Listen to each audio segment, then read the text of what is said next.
भागवत की कथा पीनी है। पीना का मतलब धारण करनी है, कर्ण रंध्र से प्रवेश हो। जैसे पी हुई वस्तु पर आपका वश नहीं होता, वो अपना असर करती है। अब आप ये सोचें कि पानी पिया जाए और प्यास ना बुझे, हो सकता है? ऐसा नहीं होगा। पानी पिएंगे तो प्यास बुझेगी, दूध पिएंगे तो पौष्टिकता आएगी। आपके ऊपर उसका कोई वश नहीं है कि भाई दूध भीतर जाए और पौष्टिकता ना लाए। जो भी पान किया जाता है वो आप बस आपको करना कितना है। देखिए कितनी सरल बात है, आपको करना कितना है, केवल पीना है। कल्याण का कार्य वो अपने आप करेगी। जो वस्तु भीतर गई है वो अपना असर खुद करेगी, आपको उसके लिए कुछ करने की आवश्यकता नहीं। औषधि लेने के बाद में आपको विचार थोड़ी करना। कोई डॉक्टर ऐसे थोड़ी कहता है कि दवाई लेने के बाद में सीधे करवट से लेटना, फिर उल्टा लेटना, फिर थोड़ा नीचे बैठना, तब जाकर के दवाई भीतर सेट होके फिर असर करेगी। ऐसा कुछ नहीं है। औषधि ले लीजिए, बस समय पर ले लीजिए, अपने आप आपका रोग ठीक होता चलेगा। ठीक वैसे ही पिबत भागवतम रसमालयम, भागवत की कथा को सुनो मत, पियो। आप तो केवल धारण कीजिए, फिर कथा अपना असर खुद करेगी। कथा को जो कल्याण आपका करना है वो स्वयं होगा, आपको उसके लिए ज्यादा क्रियान्वित होने की आवश्यकता नहीं है। पिबत भागवतम रसमालयम, और कितना पिए? मोहर हो रसिका भुवि भावुका, पीते रहो। हे रसिक जनों, हे भावुक जनों, पीते रहो। ये रस कभी, और ये रस है भी ऐसा, इससे कभी मन भरेगा। श्रीमद् भागवत जी की, अगर गीता प्रेस की आपकी सुंदर भागवत जी का ग्रंथ अगर गीता प्रेस का है, तो सबसे पहले पृष्ठ पे ही एक बहुत सुंदर श्लोक लिखा है, तदेव रम्यं रुचिरं नवं नवं, तदेव सस्वन् मनसो महोत्सवं, तदेव शोकार्णवशोषणं नृणां, यदुत्तम श्लोक यशोनुगीयते। सबसे पहले पृष्ठ पे ही लिखा है, तदेव रम्यम रुचिरम नवम नवम। कई लोग कहते हैं पहाड़ बहुत सुंदर होते हैं, कई लोग कहते हैं समुद्र बहुत अच्छे लगते हैं, कई लोग कहते हैं हरियाली बहुत अच्छी होती है, कई लोग कहते हैं बाग बगीचे बहुत अच्छे होते हैं। पर यहाँ आचार्य चरण कहते हैं कि रम्यम और रमणीय तो केवल और केवल क्या है? बोले यदुत्तम श्लोक यशोनुगीयते। जहां पर श्री ठाकुर जी का सुंदर यश गाया जा रहा है, ऐसे ग्रंथ और ऐसी कथा ही रमणीय है। बस आपको पहाड़ प्रिय लगते हैं, समुद्र प्रिय लगते हैं, दुनिया भर के, ठीक है, सब ठाकुर जी की रचना सब सुंदर हैं, पर कथा जब सुनी जाए तो जितनी सुंदरताएं सब फीकी लगने लगे, कथा से सुंदर कुछ ना लगे। तदेव रम्यम रुचिरम नवम नवम, नई नई लगे। जब जब सुने तब तब एक नवीनता उसमें प्रकट हो, तब तब उसमें एक अद्भुतता का अनुभव हो। भले ही वो विषय पहले भी सुना जा चुका हो, लेकिन पुनः सुनने पर भी उसमें एक नवीन, और आपको नवीनता लगेगी नहीं। वक्ता के चित्त में अगर अध्ययन की स्थिति है तो कथा स्वयं कृपा करके नवीन नवीन भाव प्रकट कराती है। नवम नवम, ऐसी भागवत की कथा। उनके प्रति क्या भाव? बोले पिबत भागवतम रसमालयम, कितना पिए? बोले मोहर हो रसिका भुवि भावुका, पीते रहो। उसकी कोई एक स्थिति नहीं होनी चाहिए कि तब तक ही सुननी है, तब तक ही पीनी है। पीते रहो, हर बार कुछ नवीन मिलेगा, कुछ अत्यंत समीपता का अनुभव होगा ठाकुर जी के प्रति। हमारे गोवर्धन में श्री पूज्य श्री माधवदास बाबा विराजमान है। उनके पास जब जब दर्शन के लिए जाते हैं, महाराज जी की एक बहुत सुंदर भाव, वैसे अस्वस्थ हैं बहुत समय से महाराज जी, और जब जब भी गए हैं तब तब कोई ग्रंथ उनके आसपास होता है तो ब्रजवासियों का बहुत सम्मान करते हैं, बहुत प्रणाम करते हैं, वंदन करते हैं, कुछ ग्रंथ आगे धर देंगे और बस प्रार्थना कुछ सुना दीजिए इसमें से, ऐसी भावना। कितनी बार जब जब दास गए तो कुछ ना कुछ ऐसे भाव रखेंगे, कोई ग्रंथ आगे कर देंगे, इसमें से कुछ सुना दीजिए, एक श्लोक ही बोल दीजिए, कुछ सुनाइए। उनको कितना आनंद लगता है, कितना सुख मिलता है श्रवण करने में। ऐसे कितने महापुरुष हैं जो केवल एक ही भाव रखेंगे, आप सन्मुख गए बोले कुछ सुनाइए, कुछ बताओ।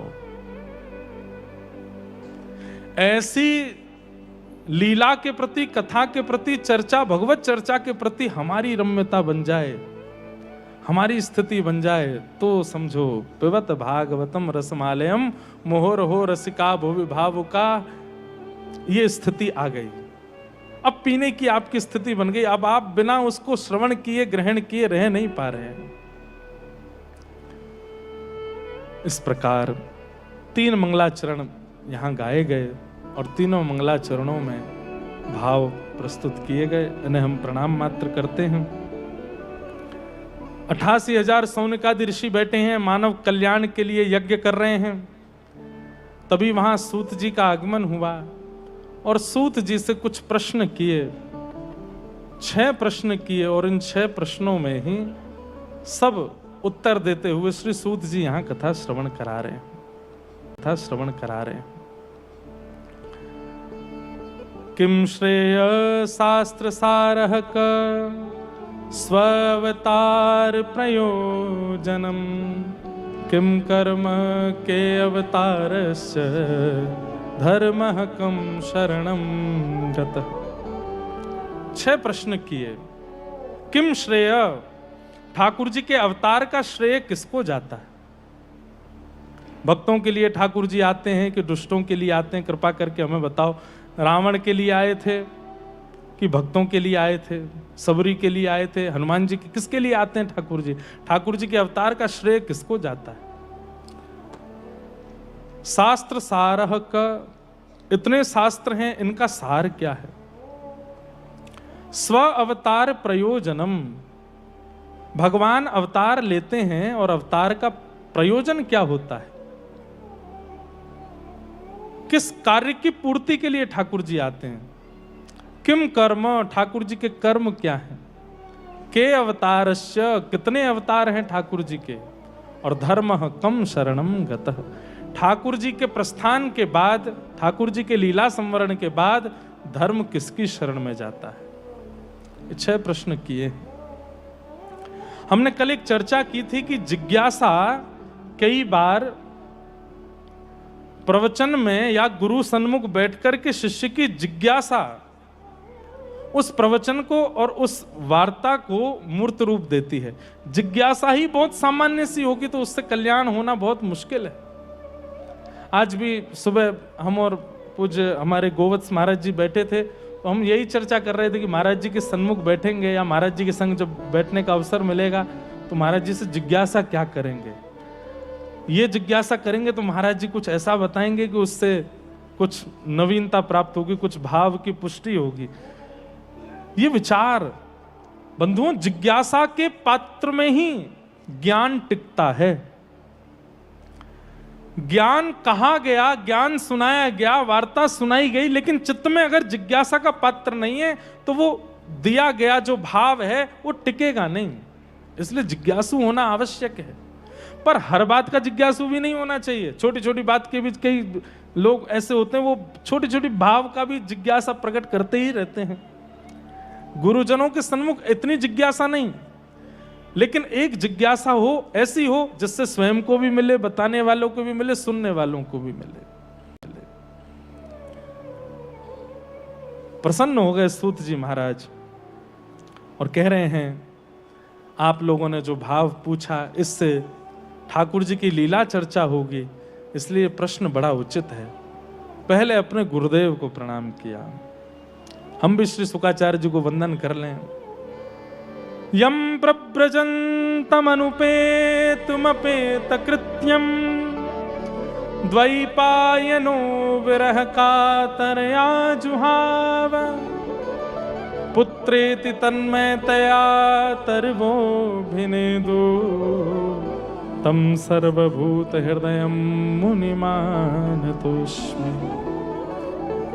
श्री सुखदेव जी को वंदन करते हैं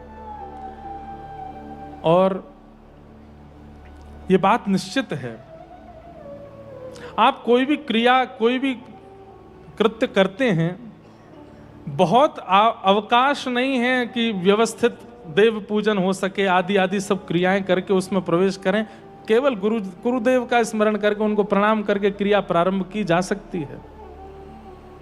अपने गुरुदेव को स्मरण कर, क्योंकि आप आचार्य स्मरण करते हैं तो आचार्य स्मरण में संपूर्ण परंपरा स्मरण में आती है। गुरु प्रणाम करके ही प्रविष्ट होना चाहिए किसी भी भाव में। सूत जी महाराज प्रणाम करते हैं और कई भाव यहां पर कहते हैं। सवै पुंसां परो धर्मो यतो भक्तिर अदोक्षजे अहैतुक्य प्रतिहता ययात्मा संप्रसीदति। बहुत सुंदर बात है, बहुत ध्यान से सुनिएगा।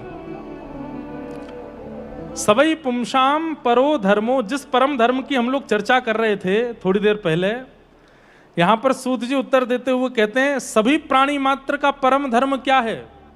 सवै पुंसां परो धर्मो यतो भक्तिर अदोक्षजे। अदोक्षज भगवान की भक्ति। और कैसी भक्ति? बोले अहेतुक्य प्रतिहता, अहेतुकी भक्ति।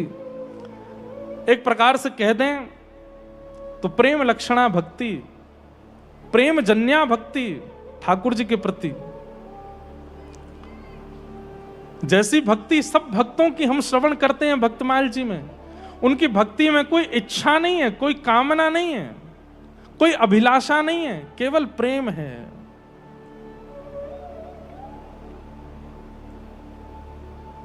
जो तुम तोड़ो राम मैं नाही तोड़ू रे, तो सो प्रीत तोड़ और कवन सो जोड़ू रे। ऐसी भावना प्रकट करते हैं श्री रैदास जी महाराज। प्रेम लक्षणा भक्ति, प्रेम जन्या भक्ति, जहां ठाकुर जी के प्रति प्रेम की भावना है। अब ठाकुर जी के सन्मुख जाकर के सब अपनी तो बता देते हैं कि नाथ हम ऐसे हैं, हम ऐसे हैं, हम ऐसे हैं, पर प्रेम जन्य व्यक्ति होगा वो ठाकुर जी के सामने जाके ठाकुर जी से ही पूछेगा, ठाकुर जी आप कैसे हैं, आप आनंद में हैं कि नहीं, सब कुशलता आपकी कैसी है, यहाँ पुजारी जी आपकी सेवा करते हैं कि नहीं, आपको जाड़ो तो नहीं लग रहा, आपको ज्यादा गर्मी तो नहीं लग रही, आज सवेरे कहाँ पायो। जनाबाई के प्रसंग में आता है, श्री जनाबाई एकादशी के दिन नामदेव जी महाराज कीर्तन करते और जनाबाई बड़ी प्रसन्न होती। क्यों? क्योंकि इतने वैष्णवों के बीच में पांडुरंग विट्ठल उनको नाचते हुए दिखते।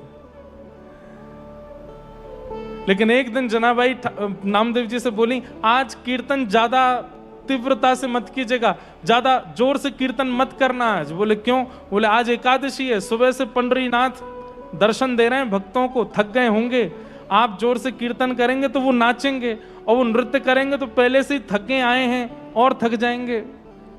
ऐसी भावना कौन रखता है बताओ? ये प्रेम जन्य भक्ति है, इसे कोई अहेतुकी भक्ति कहते हैं। लेकिन सब लोग सोचते छोटी जना है, इसकी बात में क्या है। सब जोर जोर से कीर्तन करने लगे, जय जय राम कृष्ण हरि। कीर्तन हुआ तो सब नाचने लगे, और उस उत्ताल कीर्तन में ठाकुर जी भी आए, खूब जोर से नाचे, और जनाबाई रोवे, अरे पांडुरंगा, अरे विट्ठल, इतनी जोर से मत नाचो, आप थक गए हैं, आपके चरणों में पीड़ा हो रही होगी। कीर्तन विश्राम हो गया, सब चले गए, पर जनाबाई अभी भी रो रही हैं कोने में बैठ के। बोले क्यों? आज पांडुरंगा को बहुत पीड़ा हो गई, आज बहुत थक गए ठाकुर जी। रोती रोती जनाबाई ठाकुर जी को पुकार रही थी। इतने में ही अर्धरात्रि सब चले गए अपने अपने कार्यों में, सब सोने चले गए, प्रसाद आदि इतने में पांडुरंग ठाकुर जी आ गए, और सामने आकर के ऐसे कमर पे हाथ धर के, सुंदर ते ध्यान विटेवरी, सुंदर ते ध्यान उभे विटेवरी, सुंदर है तो मराठी का अभंग, पर इतना सुंदर भाव है श्री तुकाराम जी का भाव है। और हमें तो ज़्यादा, महाराज जी बहुत बढ़िया गाते हैं ठाकुर जी के सुंदर भाव। पूज्य हमारे महाराज जी भी गाते हैं, कभी कभी महाराज जी के मुख से भी महाराष्ट्र के भक्तों के अभंग सुनने को मिलते हैं, कितना आनंद होता है। हम भी श्री अग्रदास जी महाराज के चरणों में निवेदन कर दें। सुंदर ते ध्यान उभे विटेवरी, सुंदर ते ध्यान उभे विटेवरी। कह रहे हैं जिनका ध्यान इतना सुंदर है, जिनका स्मरण इतना सुंदर है, बोले कैसे? बोले वीट यानी कि ईंट के ऊपर खड़े हैं। कैसे खड़े हैं? दोनों हाथ कमर पर धारण करके खड़े हैं ठाकुर जी। और कर कटावरी थे बुनिया, सुंदर ते ध्यान उभे विटेवरी, सुंदर ते। इतनी कठिन नहीं है, समझ में आ जाएगा। ठाकुर जी कैसे खड़े हैं? बोले ईंट के ऊपर खड़े हैं, दोनों हाथ कमर पर रख के खड़े। अब दोनों हाथ कमर पर रख के खड़े, इसके बड़े सुंदर सुंदर भाव हैं।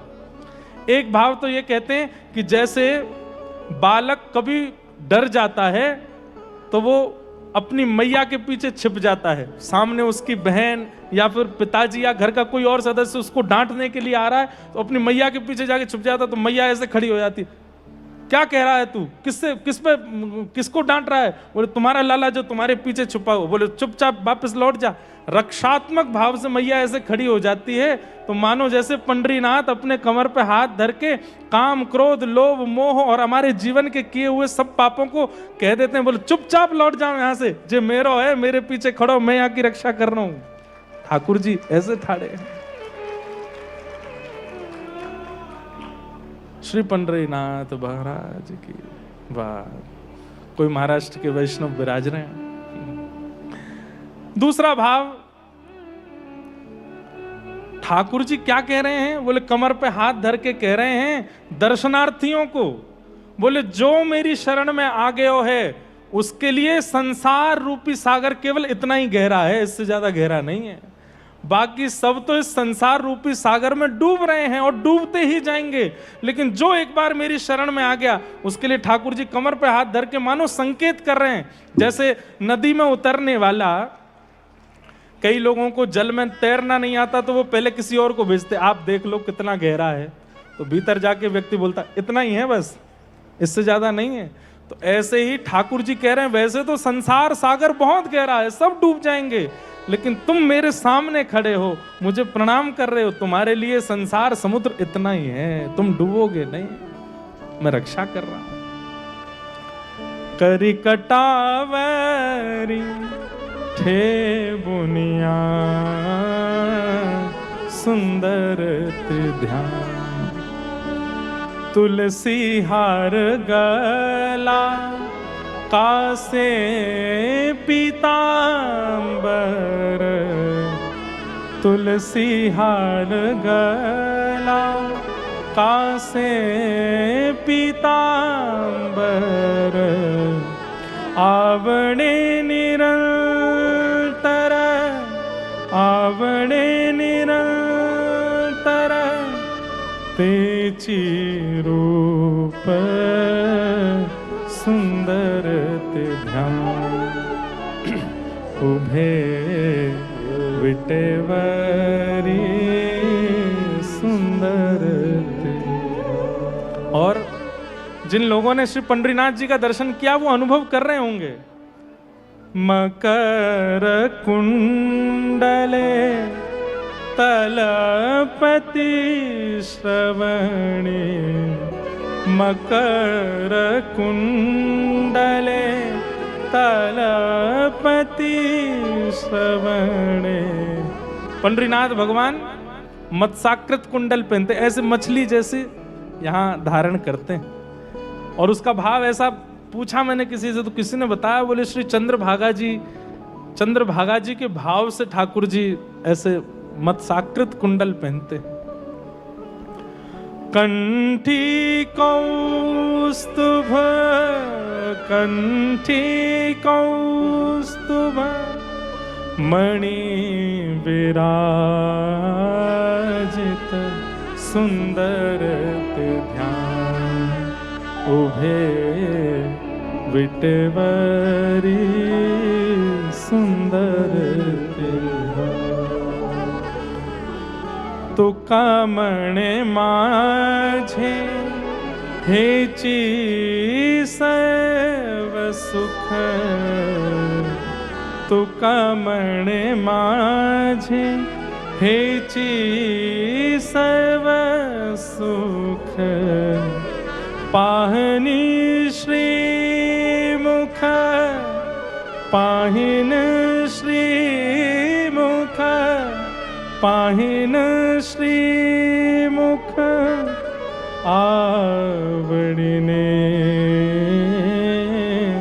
सुंदर ते ध्यान उभे विटेवरी सुंदर ते ध्यान। भगवान की जय। ठाकुर जी खड़े है गए जनाबाई के सामने आए के और कहने लगे, अरे जना तू काय को रो रही है? जनाबाई कहते हैं, बोले आज एकादशी थी, आप पूरे दिन थक गए, इतने वैष्णव आपके दर्शन करने आए और उसके बाद भी आप यहाँ कीर्तन हो रहा था तो उसमें उछल उछल के नाच रहे थे, मुझे चिंता हो रही कि आपके कोमल चरणों में पीड़ा हो रही होगी। ठाकुर जी रीझ गए जनाबाई के इस भाव से, बोले अच्छा ले, बैठ गए सामने, अपने चरण आगे कर दी, ले दबा ले चरण, तो कुछ जितनी पीड़ा मेरे चरणन के भाव की लगी दबा ले, खत्म कर ले। इसे कहते हैं अहेतु की भक्ति और यही परम धर्म है। ठाकुर जी के प्रति अहेतु की भक्ति हो जाए, हमें चिंता कहां होती है। हम तो अपनी चिंता बताने जाते ठाकुर जी को कि नाथ हम ऐसे हैं, हम ये पीड़ा में हैं, हम ये संकट में हैं, ये विपत्ति में है, ये आपत्ति में है। अरे कोई महाप्रभु जगन्नाथ जी के सामने जाकर के कभी पूछे, हे महाप्रभु जी आप कैसे हैं? आज जाइए श्री जानकीनाथ जी का दर्शन करने जाएं तो एक बार करके देखिएगा, चित्त में एक अद्भुतता का अनुभव होगा। आप ठाकुर जी से हे श्री जानकीनाथ आप कैसे हैं? वो उनकी हाल पूछना कोई वो तो नहीं है, जरूरी तो नहीं है, पर फिर भी एक बात आपको कह दें, संसार में सबसे ज्यादा सुखद होता है वो व्यक्ति जो हाल पूछ लेता हो, आप कैसे हो। भले ही वो व्यक्ति सुखी दिख रहा है, उसके पास कोई दिक्कत नहीं है, सब कुछ मंगल है, लेकिन फिर भी एक प्रेम का स्वरूप होता है। जनाबाई चरण दबा रही है ठाकुर जी के, क्या पूछ रही है? आपने भोजन किया? अब हम नहीं पूछेंगे क्योंकि हमको पता है अष्टयाम भोग लगता है ठाकुर जी का, लेकिन जनाबाई फिर भी पूछ रही है। अरे बालक हॉस्टल में पढ़ता है, कॉलेज में पढ़ता है, पता है कि माँ ने टिफिन भेजा है, फिर भी पूछती है ना भोजन किया? क्यों? प्रेम है। जनाबाई पूछ रही है आपने भोजन किया? ठाकुर जी बोले हाँ किया। क्या पाया? बोले पूरन पोली पाई। अच्छा पूरन पोली पाई? बोले हाँ। कल क्या पाया था आपने? बोले कल भी पूरन पोली पाई थी। परसों क्या पाया? बोले परसों भी पूरन पोली पाई थी। रोज पूरन पोली पाते हो, आपका मन नहीं भरता? ठाकुर जी बोले अब क्या ये पुजारी लोग यही खिलाते हैं हमको और कुछ नहीं देते। जनाबाई बोली मैं कुछ नया बना के पवाऊं? ठाकुर जी बोले बनाओ। छोटी सी जना ठाकुर जी के लिए प्रसाद बना रही है, पवा रही है। इसी भक्ति को चित्त में धारण करना और ऐसी भक्ति चित्त में उद्दीपन होना, ये प्रेम लक्षणा भक्ति, यही परम धर्म है। क्षमा कीजिए, खूब प्रवचन सुने, सत्संग सुने, कथाएं सुनी और ऐसा प्रेम ठाकुर जी के लिए कभी प्रकट नहीं हुआ। क्या सुना आपने? और ये भावना हमारे चित्त में प्रकट क्यों नहीं होती है? क्योंकि हम केवल और केवल ईश्वर तत्व ही रखते हैं चित्त में कि वो ईश्वर हैं। अपनत्व की भावना आवे तो विचारों में और भी भाव आएंगे। प्रेम होता है तो विचार अपने आप प्रकट होते हैं। सवै पुंसाम परो धर्मो यतो भक्तिर अदोक्षजे। अदोक्षज भगवान की प्रेम लक्षणा भक्ति चित्त में प्रकट होना, यही प्राणी मात्र का परम धर्म है। धर्मस्वनिष्ठितः पुंसां विश्वक्सेन कथासूय नोत्पादयेदधिरतिं श्रम एव हि केवलम। बहुत सुंदर बात है ये, समझ लीजिए एक बार। और फिर विषय हम प्रेम से महाराज जी की आज्ञा से खूब आनंद से कथा सुना रहे हैं, जैसे जैसे भाव बनते जा रहे हैं प्रस्तुत कर रहे हैं। और सही बताएं तो आज महाराज जी ने एक बढ़िया सुंदर दर्पण लगा दिया है, तो श्री जानकी नाथ जी लग रहे हैं कि मानो जैसे तिरछी कटाक्ष से यही देखते देखते कथा श्रवण कर रहे हैं। ये दर्पण लगा है सामने, और इसमें जो जानकी नाथ जी आपको दिख रहे हैं वो हमको भी दिख रहे हैं। और अभी अभी चंवर डोराई जा रही है यहाँ से, तो बीच बीच में वो चंवर बीच में आती है, तो ऐसा लगता है कि चंवर सेवा कोई श्री हमारी या तो चंद्रकला जी या चारुशिला सखी प्रकट है करके श्री जानकी नाथ जी की चंवर कर रही है। बीच बीच में वो हमें ऐसा प्रकट है रहा है। और ये चंद्रकला जी कौन है?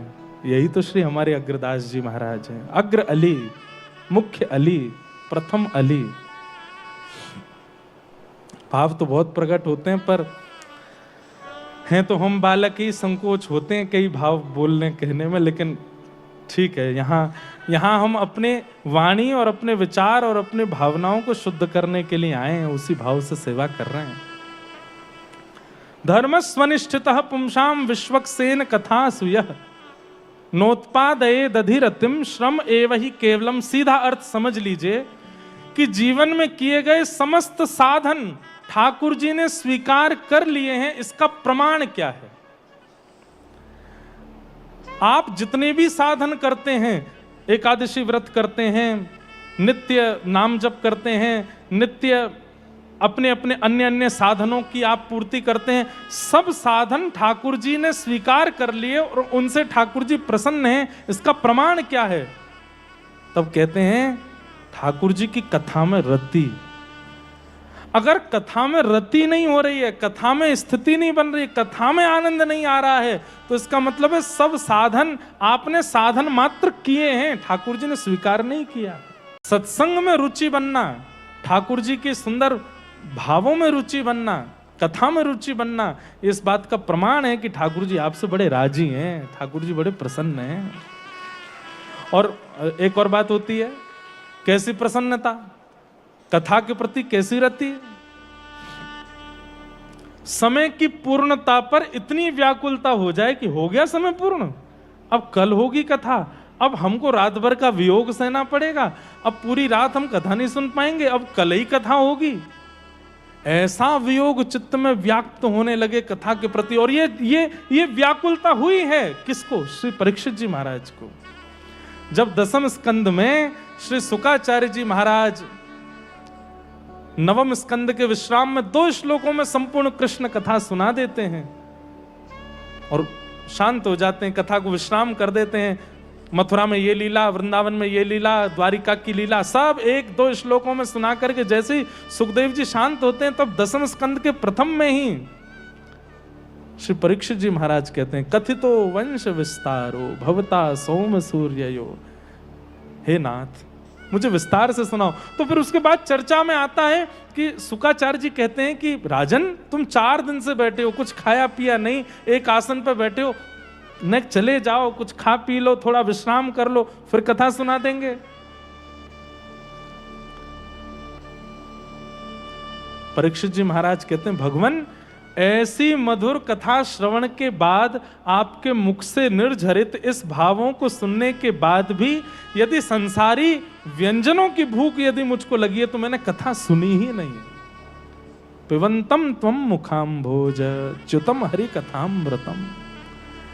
आपके मुख से ये निर्झरित हो रही ठाकुर जी की मंगल लीला, भागवतों की मंगल लीला सुनने के बाद भी यदि रोटी सब्जी की भूख है, तो फिर मैंने सुना क्या? वास्तव में तो मेरी निद्रा भी कथा से पूर्ण हो रही है। निद्रा की जो इच्छा शरीर को होती है, वो भी कथा से पूर्ण हो रही है।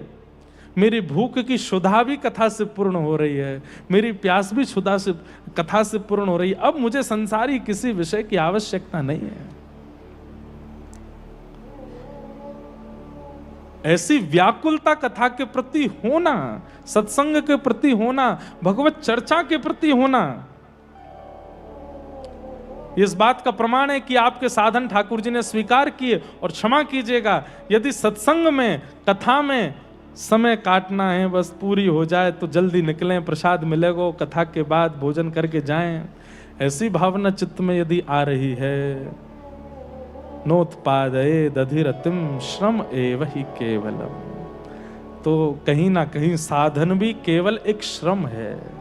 ठाकुर जी उससे प्रसन्न नहीं है। कथा में रुचि बनना बहुत, कई लोगों को ऐसा होता है, उनसे कहो कथा सुनने चले, वो कथा में इतना हमारा मन नहीं लगता, नींद आती है हमको। लेकिन उनसे कहो कि वृंदावन दर्शन करने चलो, हाँ दर्शन कराने ले चलो, मतलब नेत्र भक्त बन गए, कान भक्त नहीं बने हैं। कई लोगों के नेत्र भी भक्त नहीं बने हैं, उनसे कहो दर्शन कर लो, वो दर्शन वर्शन नहीं, तुम तो बस प्रसाद लिया ना मंदिर का। जीव भक्त बन गई है, नेत्र भक्त नहीं बने।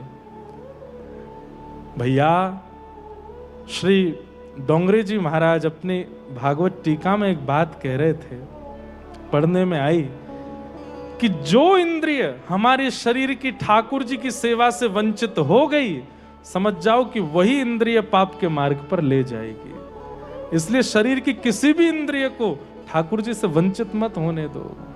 सब इंद्रियों को ठाकुर जी का आस्वादन कराओ। या दोहने बहनने मथनोपलेप, गोपियों का ये बार बार भाव याद आता है कि गोपियां अपने सर्वांगीण इंद्रियों से श्री कृष्ण को चाहती हैं, देखना भी चाहती हैं, सुनना भी चाहती हैं, अधरामृत पान भी चाहती हैं, स्पर्श भी चाहती हैं, सब स्थिति में है, कोई एक भाव नहीं है उनका। प्रसाद में तो रुचि है, दर्शन में तो रुचि है, पर कथा में रुचि नहीं है। तो कहीं ना कहीं प्रसाद और दर्शन में आपसे अपराध बनेगा, इसलिए कथा में रुचि बना।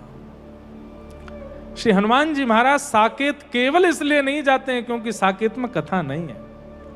हनुमान जी महाराज राम जी से कहते हैं कि कथा सुनने को मिलेगी, और नहीं मिलेगी, वहां हम प्रत्यक्ष बैठे हैं, कथा क्यों सुननी, रोज हमारा दर्शन कर लेना। हनुमान जी बोले तो फिर हमको यहीं रहने दो, चारों युग प्रताप तुम्हारा, सतयुग त्रेता द्वापर के बाद कलयुग में भी रुक गए। बोले क्या है, यत्र यत्र रघुनाथ कीर्तनम तत्र तत्र कृतमस्तकांजलिम वाष्पवारि परिपूर्ण लोचनम मारुतिम नमत राक्षसांतकम। कितनी अच्छी एक बात है, एक गुण है। हनुमान जी महाराज सूखे नेत्रों से कथा नहीं सुनते, वाष्पवारि परिपूर्ण लोचनम, भीगे नेत्रों से कथा सुनते हैं, प्रेम में छके रहते हैं जब कथा श्रवण करते हैं, और कथा सुनते ही हैं हनुमान जी, ये निश्चित है। ऐसी भागवत जी की चर्चा हम आप सब लोग श्रवण कर ही रहे हैं। हमारा भाव है महाराज जी आज्ञा देंगे तो कल कथा में श्री सखी श्री चंद्रकला जी के प्रादुर्भाव की कथा यहाँ कहें, और जो निज ठाकुर जी की रस भावनाएं सब सुना तो महाराज जी आपसे ही है, आपसे ही सब जाना है, पर ऐसी भावना है कि इतने सारे युवा भी सुनते हैं और सबको ने थोड़ा पतो चले कि हमारे श्री अग्रदास जी महाराज, उनका स्वरूप कैसा है। और केवल निकुंज लीला हमारे वृंदावन बिहारी नहीं करते हैं, निकुंज लीला, मणि पर्वत की लीला, कैसी कैसी लीलाएं हमारे श्री राघवेंद्र सरकार करते हैं, उन भावों को भी कहने का भाव है। महाराज जी आज्ञा करेंगे, आपकी जैसी अनुकूलता तो प्रकट नहीं कर पाएंगे, पर हाँ ब्रजवासी हैं, रस में कमी नहीं छोड़ेंगे, ये तो हमें पता है। तो मीठो दुगना ही डाल के चलेंगे, तो वो तो बाकी सब ठाकुर जी कृपा करेंगे, कृपा होएगी, और हम बड़े आनंद में हैं। 2 दिना से तो केवल हम अपने आप को सहज ही कर रहे हैं, और अब लग रहा है कि सहज हो गए हैं। तो कल श्री चंद्रकला जी की कथा सुनाएंगे, और कैसे कैसे लीला हमारे श्री राघव जी करते हैं। हर दिन थोड़ी थोड़ी लीला, और भागवत जी के मध्य में श्रीमद् भागवत जी की कथा कहते कहते बीच बीच में जो भाव प्रकट होंगे उनको कहते चलेंगे। एक दिन श्री जानकी जी के प्रादुर्भाव का भी प्रसंग सुनाएंगे, क्योंकि राम जी का तो सब सुनते ही, और जन्माष्टमी आ रही है तो यहाँ पे एक अलग ही लीला का प्रसंग चले, ऐसी भावना है। तो ऐसे भाव से हम लोग सब करेंगे। आप सब लोग ध्यान से श्रवण कर ही रहे हैं। आज आचार्य चरण पधारे हैं, कुछ महाराज जी भी विराजे हैं। कल भी महाराज जी की थोड़ी वाणी से तो वंचित हम सब रह ही गए, आज महाराज जी विराज ही रहे। आगे की जो भी योजना है आप सब लोग बैठे रहें। पूज्य हमारे श्री दीनबंधु दास जी महाराज आप सबको अवगत करा ही रहे हैं। सुबह बंधुओं भक्तमाल जी का समाज पाठ भी हो रहा है, आप सब लोग उसका भी आस्वादन करें। फिर यहाँ ब्रज लीला भी होती है कथा से पूर्व, उसका भी आप सब दर्शन कर ही रहे हैं। और शाम को कथा का क्रम होता है। आज रात में श्री रतन मोहन शर्मा जी, जो कि पंडित श्री जसराज जी महाराज के कृपा पात्र शिष्य हैं, बहुत सुंदर हवेली संगीत से ठाकुर जी को आनंदित करते हैं। उनकी भाव सेवा यहाँ होगी। जिन लोग जो श्रवणीय हैं, जो श्रवण की बड़ी रुचि रखते हैं, जरूर आज शाम के सत्र में विराजिएगा। महाराज जी भी थोड़ी देर विराजेंगे, हम भी थोड़ी देर श्रवण करें। हमारे लाल जी तो खूब सुनते हैं, हवेली संगीत में सबके पद आते हैं, तो रतन मोहन शर्मा जी के पद भी लाल जी खूब सुनते हैं। आज शाम को वो भी क्रम होगा। आगे की जो भी जानकारी श्री दीनबंधु दास जी महाराज दे रहे हैं, बोलो श्री जानकीनाथ भगवान की जय। सब संतन की, सब भक्तन की, सब विप्रन की।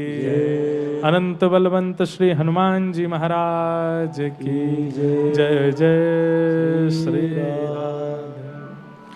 श्री जानकीनाथ भगवान की, जगत गुरु श्री अग्रदेवाचार्य महाराज की, जगत गुरु स्वामी श्री रामानंदाचार्य भगवान की। हमारे मध्य में विराजमान जगत गुरु रामानंदाचार्य मैथिल शक्य पीठाधीश्वर महाराज श्री के युगल चरणों में सादर वंदन प्रणाम निवेदित करते हैं। विराजमान जगत गुरु अग्रमलुक पीठाधीश्वर गुरुदेव भगवान के चरणों में सादर वंदन प्रणाम। सभी संतों को सादर वंदन प्रणाम। हम सबका अतिशय सौभाग्य है, व्यास जी के द्वारा अतिशय मधुर श्रीमद् भागवत जी के भावों का श्रवण हम आप सब कर ही रहे हैं। एक बात मन में आई, महाराज श्री कई बार कहते हैं कि ठाकुर जी ने इंद्रेश जी को अपने रस की चर्चा करने के लिए ही बुलाया है। ऐसी सुंदर ठाकुर जी की रसमयी चर्चा आप श्रवण कराते हैं, सबको उस रस में डुबो देते हैं। हमारे मध्य में आज हमारे इस रैबासा धाम में श्री जानकीनाथ बड़ा मंदिर ट्रस्ट में पूज्य चरण जगत गुरु रामानंदाचार्य भगवान पधारे हैं। ये पीठ आप सब श्रवण पधारे हैं, आप भी मैथिल सख्य रस पीठ से पधारे हैं, तो क्यों ना हो, रसमयी पीठ है और आप भी मैथिल रस का निरंतर प्रवाह करते हैं। आपके द्वारा भी निरंतर वैष्णवों को श्री सीताराम जी के रसमयी चर्चा श्रवण करने का सौभाग्य प्राप्त होता है। आप पधारे हैं। श्री जानकीनाथ बड़ा मंदिर ट्रस्ट की ओर से सभी संतजन, सभी ट्रस्टीगण आपके चरणों में सादर वंदन प्रणाम निवेदित करते हैं। आपने बड़ी कृपा की है। जब आप पधारे, आप विराजमान हुए, तो आदरणीय गौवत श्री राधा कृष्ण जी महाराज देख करके कहने लगे, महाराज जी जगत गुरु जी पधारते हैं तो कई क्रम होते हैं उनके, आप श्री का ऐसा कुछ क्रम। हमने कहा आप देखेंगे, जैसी महाराज जी आज्ञा करेंगे। पर आपकी सहजता को देख करके आप अतिशय प्रसन्न हुए। आपने कहा आचार्यों का स्वरूप आज दिखाई दिया हमको, ऐसे आचार्य हमारे समाज में हों तो क्या कहना। तो आपको देख करके सभी आनंदित हैं, गदगद हैं, प्रसन्न हैं। हमारे मध्य में जगत गुरु अग्रमलुक पीठाधीश्वर गुरुदेव भगवान विराजे हैं और सभी का भाव रहता कि महाराज श्री की वाणी भी श्रवण करें। तो हमारे मध्य में जगत गुरु श्री रामानंदाचार्य भगवान तो पधारे ही हैं, तो महाराज जी जानकीनाथ भगवान की ओर से अपने हृदय के भाव, अपनी प्रसन्नता व्यक्त करेंगे। आचार्य चरण पधारे हैं, उनके लिए इस बहाने हम सबको पूज्य गुरुदेव भगवान की वाणी का लाभ भी प्राप्त होगा। इसके उपरांत फिर जगत गुरु श्री रामानंदाचार्य भगवान हम सबके मध्य विराजे हैं, उनकी वाणी का हम लोग आस्वादन करेंगे। तो हम आप सबकी ओर से श्री गुरुदेव भगवान के चरणों में सादर वंदन प्रणाम पूर्वक प्रार्थना करते हैं कि जगत गुरु भगवान हम सबके मध्य पधारे हैं, आपकी ओर से आपके हृदय के भाव हम सब भी श्रवण कर सकें, ऐसी चरणों में प्रार्थना। श्री सीतानाथ समारंभां श्रीरामानन्दार्य मध्यमाम् अस्मदाचार्य पर्यन्तां वन्दे गुरुपरम्पराम्।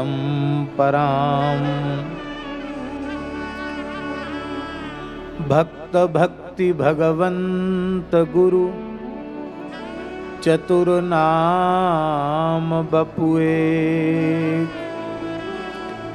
इनके पद वंदन किए नाशै विघ्नने। बंदौ गुरुपद कंज कृपा सिंधु नर रूप हरि, महामोहतम पुंज जासु बचन रवि कर निकर। सिय पिय प्यारी अवध बिहारी, जय जय श्री अग्रदास दुलारी।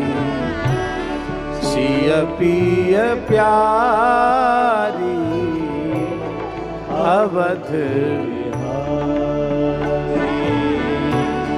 जय जय श्री अग्रदास दुलारी। सिय पिय प्यारी अवध बिहारी, जय जय श्री अग्रदास दुलारी। सिय पिय प्यारी अवध बिहारी, जय जय श्री अग्रदास दुलारी। सिय पिय प्यारी अवध बिहारी, जय जय श्री अग्रदास दुलारी। सिय पिय प्यारी अवध बिहारी, जय जय श्री अग्रदास दुलारी। सिय पिय प्यारी कनक बिहारी, जय जय श्री अग्रदास दुलारी। सिय पिय प्यारी कनक बिहारी, जय जय श्री अग्रदास दुलारी। सिय पिय प्यारी अवध बिहारी। जय जय श्री अग्रदास दुलारी। सिय पिय प्यारी अवध बिहारी। जय जय श्री अग्रदास दुलारी। सिय पिय प्यारी अवध बिहारी। जय जय श्री अग्रदास दुलारी। सिय पिय प्यारी अवध बिहारी। जय जय श्री अग्रदास दुलारी। सिय पिय प्यारी अवध बिहारी। जय जय श्री अग्रदास दुलारी। सिय पिय प्यारी अवध बिहारी। जय जय श्री अग्रदास दुलारी। सिय पिय प्यारी अवध बिहारी। जय जय श्री अग्रदास दुलारी। सिय पिय प्यारी अवध बिहारी। जय जय श्री अग्रदास दुलारी। सिय पिय प्यारी अवध बिहारी। जय जय श्री अग्रदास दुलारी। सिय पिय प्यारी अवध बिहारी। जय जय श्री अग्रदास दुलारी। पुराण सम्राट युगल स्वरूप श्रीमद् भागवत जी को साष्टांग प्रणाम निवेदित करते हुए भगवत स्वरूप श्री व्यास जी को प्रणाम करते हुए एवं आज हम सबके परम सौभाग्य से इस उत्सव की शोभा और गरिमा को अनंत गुणित करने के लिए विराजमान हमारे भारतवर्ष की रसिक परंपरा की अनुपम विभूति, जिनके स्वरूप में आचार्यत्व का साक्षात अवतरण दिखाई पड़ता था, ऐसे पंचरसाचार्य अनंत श्री समलंकृत श्री हर्षण कुंज सरकार, उनके अत्यंत प्रिय अनुग्रह भाजन,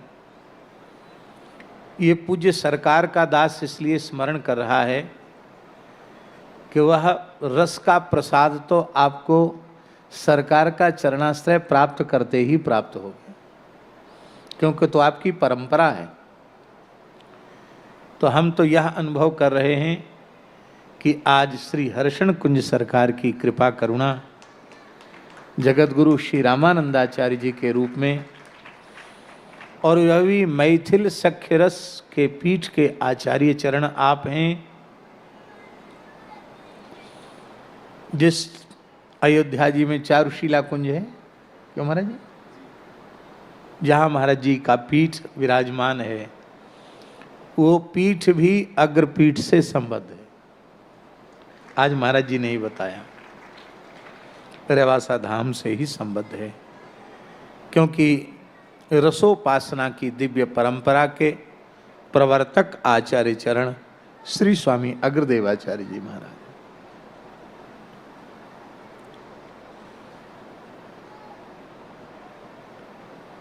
पूज्य श्री रेवासा महाराज जी, जिनका सीएपीए मिलन महामहोत्सव हम लोग मना रहे हैं, उनका अत्यंत छोह दुलार और वात्सल्य आप श्री को प्राप्त हुआ है। और पूज्य श्री रेवासा महाराज के सत्संकल्प से ही, उनके मन के दिव्य भाव से ही आज हम लोगों को इतने सहज सरल सौम्य आचार्य चरण प्राप्त हुए हैं श्री रामानंदाचार्य जी के रूप से। आपको श्री रामानंदाचार्य रूप में हम सबको दर्शन कराने का श्रेय भी